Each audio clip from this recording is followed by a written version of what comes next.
where's the compassion? What does compassion mean? And that's what Dogen's talking about here, having compassion. Generate this attitude toward serving. It's that aspiration, that determination to follow it. But what gives us the determination to follow this bodhisattva principle of service and compassion and helping to end suffering? Not just of my clan, but of all clans.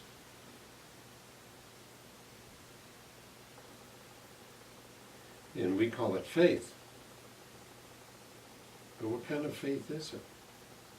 Faith is an important ingredient of our practice now. Some of us have come from religions where faith means to accept whatever's taught without question. Whatever the teachings are of whatever organization you belong to, religious organization, that this is the dogma of the church and you have to accept it. Or this is the dogma of the temple and you have to accept it. But here, faith means to try it, to really see if it's true for you. You all know that I'm a scientist, or most of you know that I'm a scientist. I studied physics in university and was a research scientist and a professor of physics for a few years. And when I came to Zen, I approached it like a scientist. I read all this stuff and I said, well, let me try. Let me try it. See if it works. That was my faith. Okay, show me. Well, I had to show myself, So I went to my first session. I think it was only a weekend session or something like that.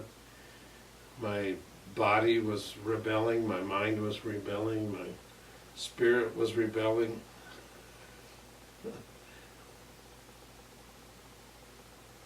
And then, at one point, suddenly everything got quiet. I don't know how long it lasted. It could have lasted 5 seconds. Everything was quiet. And when I left, I said, what was that? It's kind of... There wasn't all of this agitation in my mind and my body. It was just suddenly got quiet. And I said, well, I'm going to try that again. Even though I hated it. It was so hard. And I went back again. And then my mind was quiet for 10 seconds. And the next time, 20 seconds. So, and then there were times when just all of the pain in my legs and in my back would just disappear, and my mind was quiet and clear. And I said, maybe there's something to this. And that's how faith grows in our practice. There's this koan about Master Toksan with his teacher Ryutan. Toksan was a scholar, and he was a scholar of the Diamond Sutra. And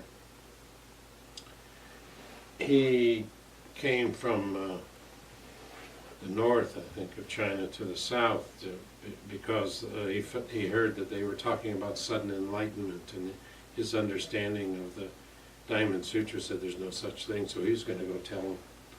And then he met this famous tea lady by the side of the road who set him straight. And then he sought a master. And then when he studied with Ryutan, and he had an awakening experience, and he bowed. And Ryutan asked him, why are you bowing? And he said, never again will I doubt the teachings of the Venerable Zen Masters. So he had such a profound experience that he saw everything that he'd been rebelling against was true for him. So then his faith, just grew. His faith. I'd like to say something I heard from Yamada Roshi. People would say to him, I don't have faith. I just don't have faith. I don't know, I'm very skeptical, I'm a skeptic, I don't know. But something brought me here. You know, and you're all here, you know, something brought you, all of you here. And so Yamada Roshi would say, it's okay, you only need 5% faith. 5%. Maybe that's a relief for some of you to hear it, but when I heard it as a scientist, that 5%. 5% of what?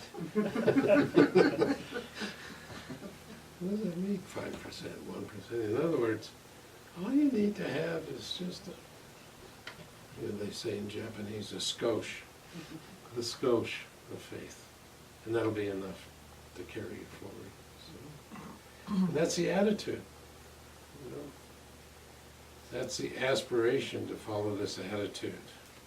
Right there, having that is the functioning of the way.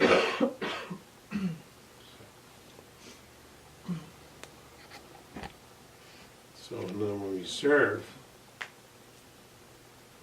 we don't serve from a mind of poverty, that there's not enough. There's no limit to this heart. It's boundless. It can hold everybody, everything.